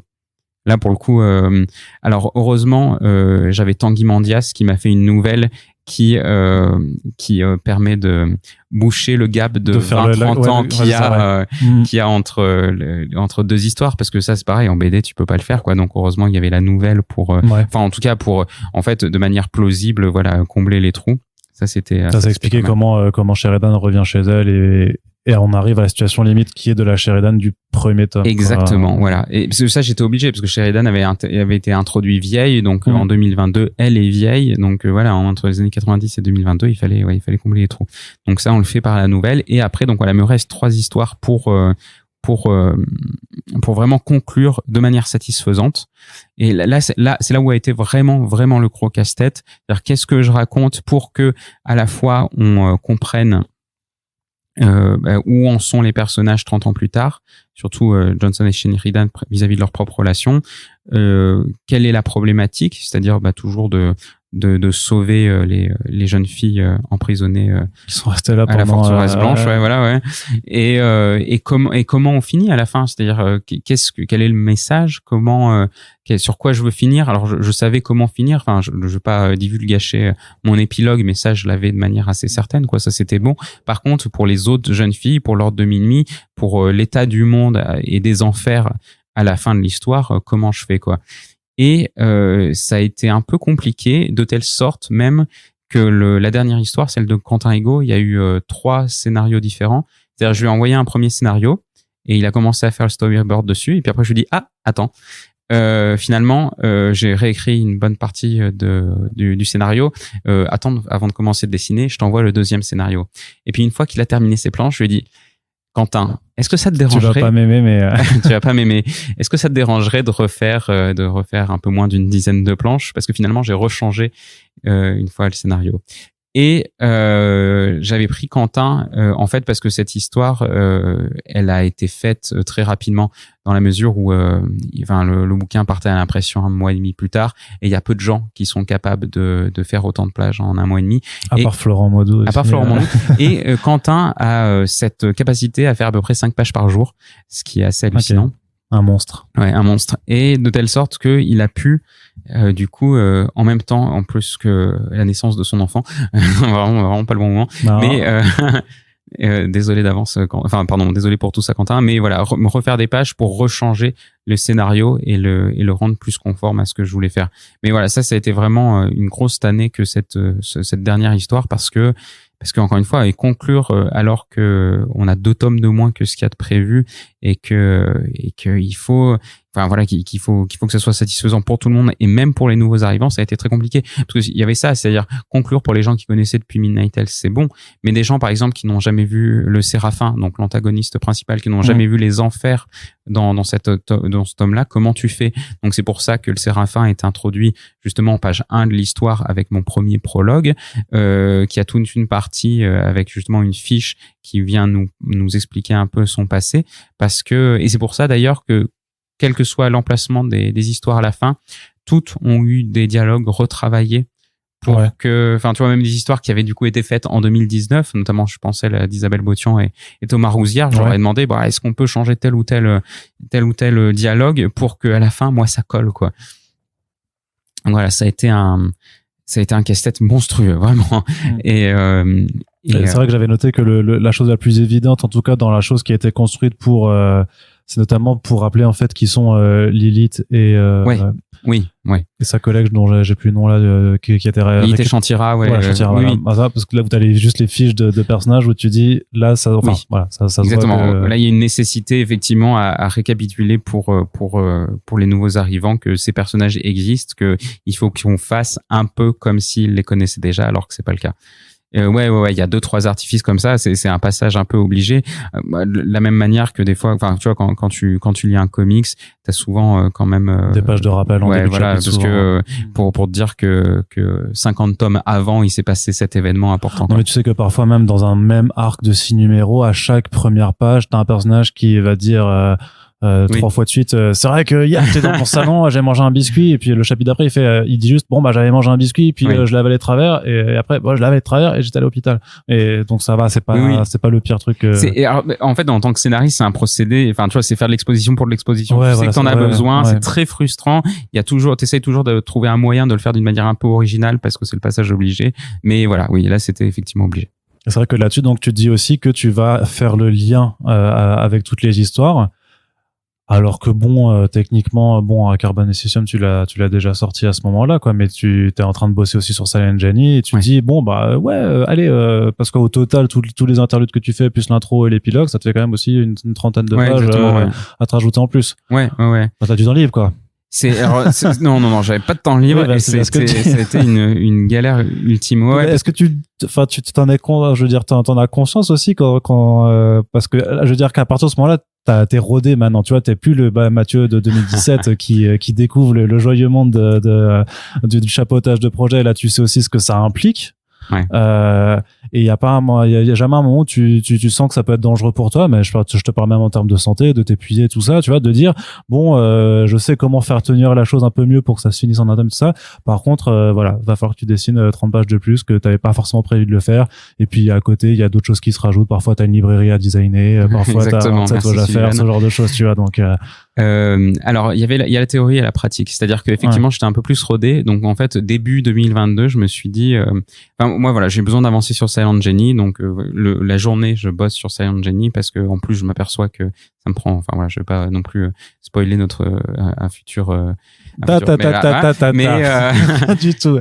Mais toujours est-il que voilà, Silent Jenny ça avance pas aussi vite que prévu, donc la journée je bosse sur Silent Jenny et le soir je bosse un peu sur Midnight Order, et puis en faisant un peu tous les soirs, j'arriverai au moment de ma deadline à août prochain où j'aurai fait mes 30 pages. Donc ça c'était la théorie. Sauf que comme je l'évoquais plus tôt, c'était très compliqué de conclure les histoires, et c'était très compliqué, enfin objectivement moi mes petites apartés, mes interludes qui servent de lien, c'est là où il faut que je mette un maximum d'informations aussi sur justement le fil rouge, sur enfin tu vois, je pense notamment à l'histoire de Titouan Bolin, ce qui se passe avant et ce qui se passe après, c'est capital pour vraiment suivre la logique de l'histoire et faire en sorte que du coup Sheridan ensuite elle part et elle va à tel endroit, du coup Johnson elle est dans l'ordre de minuit et elle fait telle chose, quoi. Et ça en fait ça arrivé très très rapide, enfin tu vois, l'espèce d'épiphanie où tu dis c'est ça qu'il faut que je fasse, c'est arrivé en juin, enfin tu vois, donc non, en fait mes 30 pages j'ai dû les faire en urgence cet été, Et au dernier moment, au moment presque où je me suis dit, là, faut que tu arrêtes de réfléchir, faut que tu les fasses et faut que tu sois efficace et dans ton boulot et dans ce que tu proposes pour que ce soit logique, quoi. Donc non, ça a été infernal. Vraiment, moi, je me sens privilégié parmi les autrices et auteurs parce que du coup, je fais pardon, j'ai perdu le mot. Un bouclage tous les 4 ans en moyenne et ça me va très bien parce que les bouclages c'est toujours très compliqué, mais là je pense que celui de Midnight Order c'est le pire que j'ai fait de toute ma carrière, quoi. Parce que en plus justement de mes propres planches, il fallait donc gérer la maquette, les allers-retours avec le maquettiste, avec Yuck qui faisait la chromie, qui faisait du graphisme sur la couverture, avec Rutsev qui demandait des pitchs, des arguments commerciaux, etc. Et avec les artistes qui m'envoyaient leurs questions ou leurs planches. Donc plus jamais ça. Sachant que t'en avais 8 à gérer. Enfin, t'en avais pas 8 à gérer en même temps parce que 4 avaient déjà fini les histoires. Mais justement, les autres, tu les as trouvés comment? C'était encore des autres copains, copines à toi? Non. Moi, je me suis dit, par exemple, est-ce que Claire Fauvet, tu la connaissais déjà ou c'est parce que justement, vous êtes arrivé chez Rutsev et qu'elle venait de sortir son album d'avant chez Rutsev que vous avez pu bosser ensemble, par exemple? Et pas du tout. Non. C'était typiquement Claire Fauvel et Daphné Collignon, parce que je rêvais de travailler avec elle. En termes de dessin, d'art, quoi. Enfin, je trouve que ce qu'elles font, c'est absolument incroyable. Et donc, voilà, ça faisait longtemps que je m'étais dit, punaise, si vraiment, voilà, il y avait 2-3 artistes comme ça avec qui je voulais travailler et elles en faisaient partie. Et donc, je les avais, je crois, je sais même pas si, Daphné, de toute façon, vu qu'elle faisait partie du tome 5, donc c'était à l'époque d'Ankama, quoi, quand je l'avais contactée. Et le but, c'était vraiment de se dire, bon, voilà, si vous avez un peu de temps et un peu d'envie, moi, je serais vraiment très heureux en bon fanboy de collaborer avec vous. Il y a eu des histoires comme ça, voilà. Titouan Bolin, c'est mon ancien étudiant quand j'étais prof du coup dans mon école d'art et voilà que j'avais repéré depuis un moment. Et voilà, c'est pareil, je m'étais dit dans cette idée que Run a initié aussi de mettre le pied à l'étrier à de plusieurs jeunes artistes, c'est important pour moi de lui proposer une histoire. Et voilà, Quentin, je le suivais sur Twitch depuis quelques temps et je commençais à découvrir son boulot et ça m'intéressait aussi de collaborer avec lui. Donc vraiment à l'envie. Voilà, on est arrivé à un stade où j'avais des propositions de gens qui se proposaient d'illustrer les bouquins, où je savais que si j'étais en galère, je pouvais trouver justement des gens que je connaissais. Mais là, c'était vraiment l'idée de me dire, de me faire plaisir et puis d'aller chercher voilà des gens qui connaissent le concept maintenant et que je peux aborder, quoi. C'est-à-dire que les gens savaient alors qu'il y avait que ça allait se poursuivre. Est-ce que dans ce genre-là, est-ce qu'il y a une forme de secret aussi qui s'installe un petit peu dans la profession, ou est-ce que les gens savaient que Mathieu Bablet il est en train de faire la suite de Midnight Tales et il va avoir besoin peut-être d'artistes, il recherche? Alors en fait les gens savaient pas que ça s'était arrêté, surtout, enfin tu vois, tout le monde savait que la série était en suspens, mais ils savaient pas quand elle allait recommencer, mais il y avait pas de fin officielle. Donc oui, il y avait cette idée de se dire bon s'il y a besoin pour des futurs tomes, je suis dispo, quoi. Donc ouais, il y a un peu cette idée là. D'accord. Et comment tu réussis alors du coup à tout agencer, vraiment Alors c'est surtout la politique de l'autruche que j'avais éprouvée pour Carbone et Silicium. Pour Carbone et Silicium, il y a plein de chapitres et c'est sur 270 pages, c'est dur d'avoir une vision d'ensemble avant que le bouquin soit fait, quoi. Vraiment, c'est pareil. Moi, intellectuellement, j'étais vraiment limité à me dire, j'espère que ça marche. Et c'était qu'au moment où on a placé tous les chapitres dans le bon ordre et qu'on a pu faire une lecture globale que je me suis dit, ouf, ça passe, ça marche. Et c'était pareil pour Midnight Order, c'est-à-dire que j'avais tout de manière très très fragmentée, et c'est à partir du moment où on a eu la maquette et qu'on a pu tout lire dans l'ordre chronologique que je me suis dit ouf, ça marche. Donc voilà, c'est un peu le même constat. Il y a eu aussi, t'as aussi eu de l'aide d'une assistante couleur, Cathy Fernandez. Oui, qui est créditée aussi sur Carbone et Silicium. C'est mon aplatiste maintenant attitré, quoi. C'est-à-dire que c'est alors là, en l'occurrence, en plus sur Midnight Order, j'aurais pas pu finir à temps si c'était pas possible. C'est une profession qu'on connaît pas encore beaucoup, je pense, c'est que en colorisation, avant de mettre les couleurs, il faut délimiter les formes. C'est-à-dire que sur un personnage, tu mets le t-shirt de telle couleur et le pantalon d'une telle autre, etc. Et il faut le faire sans déborder, de telle sorte que, et c'est le travail de Cathy, de telle sorte qu'ensuite, moi, je puisse venir sur Photoshop et décider que le pantalon est de telle couleur, le t-shirt de telle couleur, etc. et poser les ambiances par la suite. Et donc, c'est elle qui avait fait les aplats sur Carbone et Silicium et qui les a fait ici aussi. D'accord. Et pareil sur la structure, tu gardes aussi ta compagne Claire Barbe pour faire tous les textes pour à la fois donc c'est apporter des éléments, un petit peu d'explication de certains de l'or en fait simplement, ou de certains éléments, mais aussi terminer aussi l'histoire de la sorcellerie à travers les âges, où alors là forcément c'est une forme de récompense pour ceux qui étaient là à la première heure, puisqu'on avait abordé toutes les formes de magie et de sorcellerie depuis la préhistoire, où on termine jusqu'à l'ère moderne. Ouais. Alors, il y a plusieurs choses. C'est effectivement les articles. Moi, je me sentais pas de les écrire à la toute base, même au début de Midnight Tales 1. Claire, elle a une formation d'historienne et donc on tombait vraiment dans l'exigence bibliographique requise pour ce genre de travail, et que en plus dans ces articles, elle y mettait justement les connexions qu'on pouvait y trouver avec le féminisme aujourd'hui et la place de la magie des sorcières aujourd'hui, et que c'était de par moi ma condition pas possible que je le fasse moi, quoi. Enfin voilà, ça aurait pas été ni pertinent ni intéressant. Donc voilà, c'était aussi important, voilà, qu'on conclue là-dessus. Et parce que les articles font vraiment partie intégrante de l'univers et des informations qu'on peut retirer de ce genre de bouquin. Mais après, c'est toi c'est elle toute seule qui a décidé vraiment de tout ce qu'elle allait pouvoir mettre, ou vous en discutiez justement c'est celle qui a décidé de faire notamment le tracé historique période par période, par exemple. Moi, quand je lui demandais les articles de commande entre guillemets, c'était quand il fallait par exemple, on a une histoire sur les 4 possessions dans la première histoire avec la maison hantée. Bon voilà, là j'ai besoin spécifiquement d'un article là-dessus, avec une première phrase particulièrement percutante. et d'ailleurs, et c'est intéressant, et c'est elle qui vient justement ensuite faire l'encart sur l'hystérie, parce que là du coup, vu qu'on parlait de maladie mentale, c'est intéressant de voir que l'hystérie a un rôle presque justement politique aujourd'hui, de par justement l'image qu'on appose à certaines femmes à partir du moment où elles sortent de la norme et du cadre. Donc voilà, ça c'était des renvois assez intéressants, et c'est pareil, bon, c'était bien que ce soit elle qui le fasse. Bon, et puis il faut qu'on aborde aussi la fab de ce bouquin quand même. Ouais, bien sûr. Alors, simili-cuir. Alors, j'ai l'impression que j'ai d'être un vendeur de bagnole. Donc, intérieur cuir, couleur crème, levier de vitesse, tout ça, toute option. Non, mais donc là, c'est quoi? Donc, c'est un simili-cuir avec marquage à chaud. Ouais.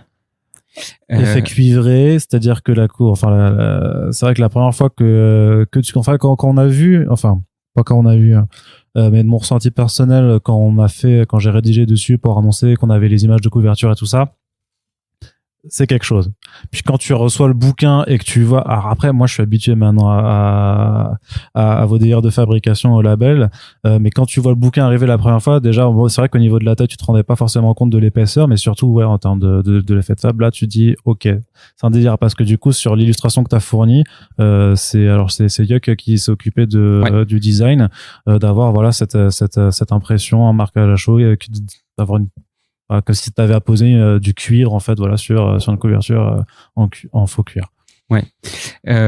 C'est probablement un des plus beaux bouquins objectivement même, que j'ai vu, imprimé, c'est rare ce genre de fab.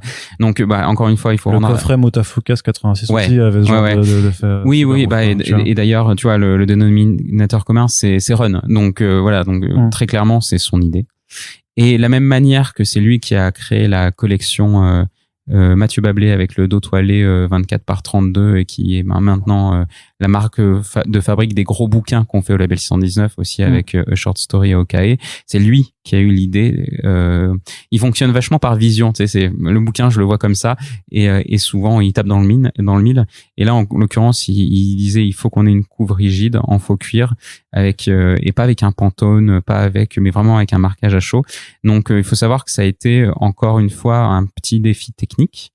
C'est-à-dire qu'on arrivait chez Rue de Sèvres en disant on aimerait bien un faux cuir pour le rendu pour le côté grimoire, et le seul exemple qu'on avait, c'était les mangas de Gutanabe, justement les adaptations de Lovecraft chez Kiun, qui est vachement cool mais qui est du souple.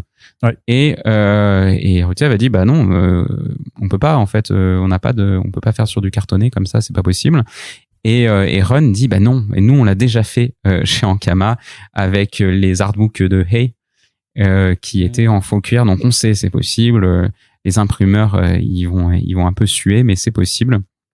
Pareil, le marquage à chaud, faut savoir que c'est ultra compliqué, donc c'est un moule qui est réalisé en métal, et il y a une finesse limite en fait sur le dessin.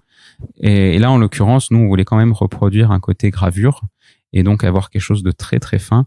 Et on est à la limite, ton trait qui est super détaillé aussi. Et là on est à la limite de l'impression. Enfin tu vois, en fait le risque c'était que ça bave. Bouche, voilà, que ça bave, et que en fait les traits soient bouchés et qu'il y ait rien qui ressorte. Et là on est vraiment à la limite. Donc là on peut saluer aussi le travail des imprimeurs, parce que c'est vraiment fou quoi. Et donc l'un dans l'autre, voilà, avec aussi cette idée là pour le coup, voilà, on est grimoire, mais on a un côté très moderne. Donc le faux cuir est bleu, on n'est pas sur un marquage à chaud doré mais cuivré. Donc ça c'est Yuck et Run qui ont eu tout de suite l'idée d'avoir un côté quand même assez moderne, avec voilà tout ce que ça a posé de questions en termes de fab, parce que du coup c'est un objet très très cher à produire. Il y a des trucs tout cons, on peut pas imprimer un code barre dessus. Donc il a fallu se dire voilà, où on fout le code barre. Donc là c'est effectivement un autocollant. Ouais voilà, mais à un moment on s'est dit l'autocollant il va partir, il va falloir qu'on mette tous les bouquins sous cellophane, sachant que si tu peux pas les ouvrir parce que ça veut dire que techniquement si tu le vends en librairie et que t'enlèves l'autocollant, tu peux te barrer avec, en fait ça va pas. Alors je sais pas si t'incites au vol non, surtout pas, complètement pas, mais c'est le danger. Non, après remarque tous les bouquins en fait, tu peux les prendre comme ça, il y a pas d'antivol, mais c'est plutôt des milliers de bouquins qui sont mis dans les librairies. Si t'as pas l'antivol, ça va emmerder le libraire, il va pas se faire chier avec quoi. Donc, voilà, mais plein de petites questions qu'on s'est posées sur la fab. Bon là ça c'est d'un côté un peu plus pragmatique, mais donc voilà, en termes de voilà, on savait qu'il fallait faire un objet hyper luxueux, et pour autant voilà, essayer quand même de pas le vendre trop cher, parce que c'est un peu toujours ce qu'on essaye de faire, et malgré l'augmentation du papier, mais même ça aussi, ça fait partie de vos discussions aussi, j'imagine, parce que on sait même de notre point de vue extérieur maintenant que il y a certains produits qui ont triplé x5 parfois même x10 en fait du coût, et que effectivement non seulement vous pouvez pas de façon générale augmenter le prix par 5 ou 10 non plus, mais parce qu'effectivement au label il y a toujours eu aussi cette politique d'avoir, notamment pour les objets on va dire type roman graphique, d'avoir aussi une tarification très avantageuse d'ailleurs, hein. Oui complètement, très très compétitive. Mais moi j'avais une autre question aussi là-dessus, c'est que il est beau le bouquin, tu vois, il est rigide et tout ça, mais justement pour les lecteurs de la première heure, parce qu'il y a aussi une partie du lectorat, je sais pas si tu la connais bien, c'est ceux qui aiment pas les collections dépareillées. Ouais. Et eux, par contre, du coup, là, vous les mettez dans la mouise, parce que là, du coup, les 4 Midnight Tales, puis après Midnight Order à côté, ça t'a 4 petites, t'as 4 objets souples avec une certaine taille, puis t'as un énorme truc en cartonné à côté. Ouais, je sais. Et comment on fait alors, hein? Comment on fait, Mathieu? Alors, je fais partie de ces gens-là en plus. Ah ouais? Oui, je suis un peu. Tu t'es auto-saboté ta collection. Non, mais enfin, tu vois, c'est pour ça que je peux pas envisager mes one-shots autrement que maintenant sous ce format-là, quoi. Sous le format d'auto-carcan. Ah oui, vraiment, quoi. Ah oui, clairement. Et puis, un peu trop maniaque. Oui, j'en suis désolé. Alors, de manière un peu pragmatique, on s'est dit que ça ne concerne que, entre guillemets, 3000 lecteurs. Je veux dire, c'est les 3000 qui ont acheté le tome 4 et qui ont normalement, du coup, les 4 premiers tomes. Et nous, on les vise eux, mais on vise aussi un public plus large, quoi. Donc, à un moment, il faut contenter tout le monde. J'aimerais bien si ce bouquin se vend bien, voir avec Ankama faire les 4 premiers en Before the Midnight Order, un truc exactement, comme ça. Ouais, ça serait vraiment top. Enfin, tu vois, en 2 intégrales, même taille, même fab, ça serait top. Et ça obligerait du coup les fans de la première heure à réacheter les bouquins pour que ça soit conforme au dernier, quoi. Mais comme on est tous des gros Yankees, voilà. on va y aller comme des... donc voilà, à terme peut-être qu'il se passera ça et pour uniformiser la collection. Mais oui, moi ça a été un petit crève-cœur. Hein, je t'avoue, déjà au début je me suis dit quoi, couverture rigide, voilà. Puis quand on s'est dit qu'il fallait qu'en plus ça soit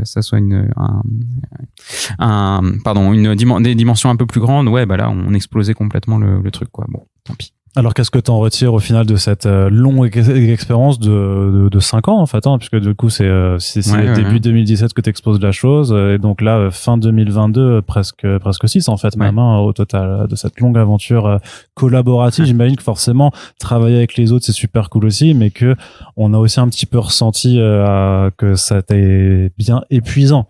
Ouais. Je le referai plus, jamais. Mince, parce que moi j'avais un projet à te proposer. Merde. Alors non, plusieurs choses. Ça s'appelle Doggy Tales. C'est super original. Pardon.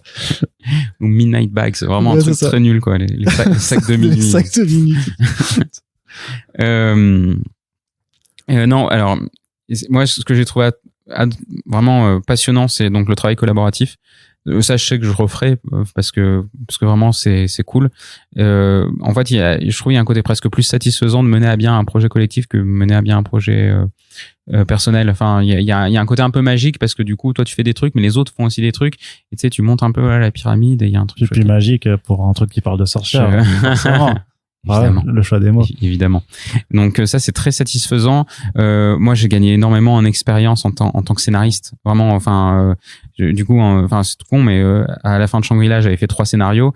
Au début de Silent Jenny, mon 5e bouquin, bah finalement, j'en suis à mon 30e scénario. Enfin, tu vois, en comptant du coup tout se fait sur Midnight Tales et Midnight Order. Donc ça, c'est vraiment cool. Et justement, enfin là, Silent Jenny, pardon, le prochain projet, il se voulait aussi la création d'un univers complètement original. Et comment tu crées un univers, comment tu l'alimentes et comment par des petits détails tu peux faire en sorte qu'il soit un peu plus dense que ce qu'il n'apparaît.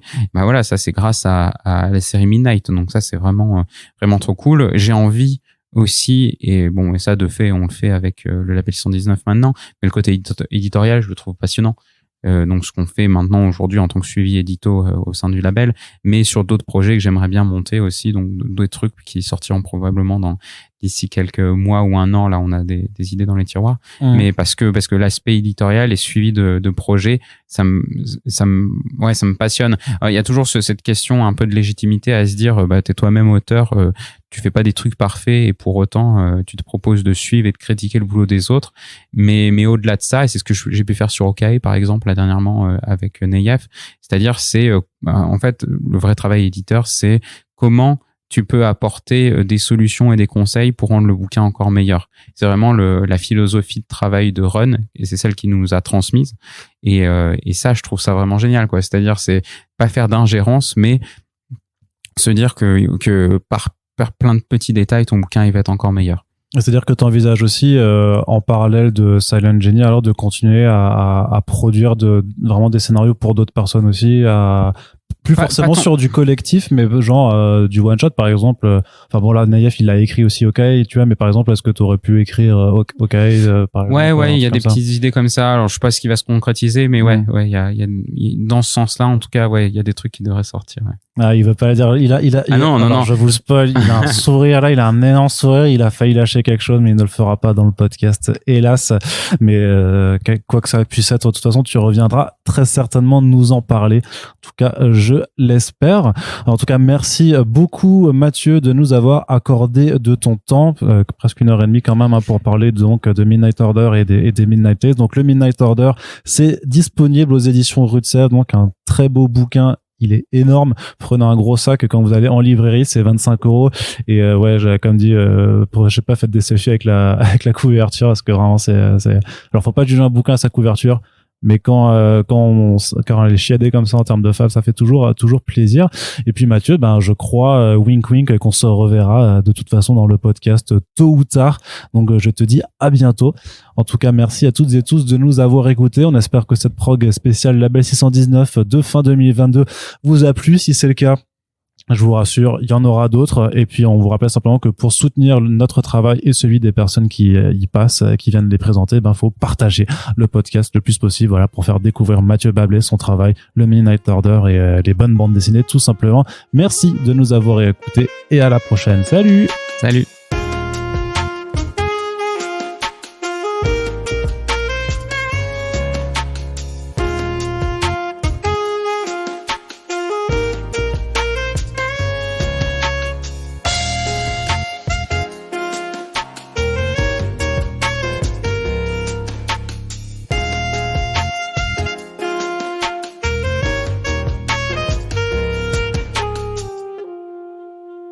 Et je reprends le micro. Ouais, Mathieu, t'as cru que j'allais te laisser tranquille? Non, parce que moi, j'ai quand même envie de te poser une question, mais je voulais la faire en post-générique pour vraiment que ça se réserve un petit peu aux personnes qui écoutent jusqu'au bout et pour juste aborder un point très spoilerifique. Tu peux nous parler juste des deux scénarios différents que t'as écrits pour Quentin Rigaud sur l'histoire des enfers ou pas? Oui, bien sûr. Alors, le premier que j'ai écrit, en fait, c'était celui qui collait le plus à ma vision du projet quand il faisait 8 ou 10 tomes. À savoir que, en fait, je pars du principe que le pouvoir de ces filles, c'est une espèce de malédiction. En fait, et une charge mentale. C'est la charge mentale de devoir combattre les forces du mal. Pourquoi seulement les filles? Et donc, en fait, à la fin, dans la première version, en fait, dans le bouquin piqué à l'ordre de minuit par Sheridan, il y avait la solution au problème, à savoir qu'il y avait des gestes de la main, une espèce d'incantation qui faisait qu'il n'existait plus de magie. C'est-à-dire qu'il y avait plus de Midnight Girl, plus de magie, et du coup, il faudrait bien que tout le monde mette la main à la pâte pour combattre les forces du mal, et on allait rééquilibrer la balance, et tout le monde devrait s'impliquer dans l'équilibre entre ces différentes forces. Donc il y avait ça qui me paraissait être un message intéressant, quoi, de dire que et finalement le combat, il faut que tout le monde le mène, quoi. Voilà, c'était un peu le message. Donc ça, c'était la première version, et finalement là où elle me satisfaisait pas, c'est que je trouvais que c'était quelque chose qui pouvait être apporté en 8 tomes, parce que on aurait pu le voir, j'aurais pu en parler assez tôt, peut-être dans le tome 6, au moins dans le tome 7, etc. Tandis que là, je trouvais que ça arrivait un peu de nulle part, et que justement pour les gens, les nouveaux arrivants qui allaient découvrir la série avec The Midnight Order, finalement on leur montrait des gens avec des pouvoirs, et puis 6 histoires plus loin on enlevait les pouvoirs, c'était un peu speed, quoi. Autant les gens qui connaissaient la série depuis le début et qui avaient vu justement tous ces destins de femmes, dont certains vachement compliqués et vachement tragiques, ils auraient trouvé ça logique, mais les nouveaux arrivants, je pouvais pas faire ça en termes de timing, ça marchait pas. Et le deuxième scénario, finalement, est assez proche du troisième. Pour le coup, donc j'avais décidé de laisser tomber ça, et que finalement, en fait, ce qu'on allait faire, c'était simplement tuer le Séraphin et faire en sorte que les filles qui avaient les mains coupées se libèrent toutes seules. Et en fait, elles se libéraient toutes seules, et ça montrait que finalement elles avaient besoin ni de Johnson, ni de Sheridan, ni de l'ordre de minuit, et elles allaient tracer leur propre destinée. Et en fait, Johnson et Sheridan n'étaient pas du tout actives là-dedans. Elles prenaient pas part, donc on savait pas en fait ce qu'elles pensaient, ce qu'elles ressentaient par rapport à ça. Et donc là, le changement a été un peu plus mineur, et c'était simplement de montrer c'est synthétisé dans un dialogue, justement, quand les 4 filles sont en train de combattre le Séraphin et qu'elles sont assises sur un banc, et c'est synthétisé là-dedans, quoi, de dire en gros elles sont trop vieilles pour ces conneries, quoi. Il y a cette idée-là de se dire, il y en a une qui prône une espèce de retour à la nature mystique qui justement est dépolitisée, quoi. Elle cherche pas le combat, elle cherche juste à retrouver un peu les racines des sorcières telles qu'elle imagine qu'elles étaient. Il y a Johnson qui est une agente du système, et elles se rendent compte de leur biais, du coup, à chacune des deux, quoi. Et du fait que, c'est cette nouvelle génération qui explose le cadre et qui se libère toute seule, qui est l'avenir des sorcières, quoi, voilà. Donc en termes de métaphore, c'est ça, c'est actuel voilà, aussi. Voilà, exactement. Donc voilà. Et donc voilà, je trouvais le message un peu plus pertinent, justement plus actuel et un peu moins manichéen que ce que j'avais fait à la base. Voilà. Et sur l'épilogue, juste très apaisé aussi, c'est une volonté pour toi aussi de dire que comme ça la page se conclut aussi et que t'as pas de risque de vouloir retourner à cet univers ou ouais.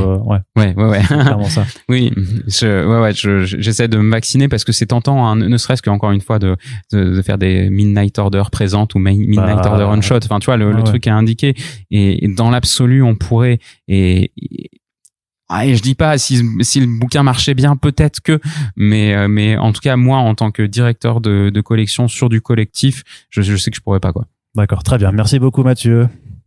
Merci.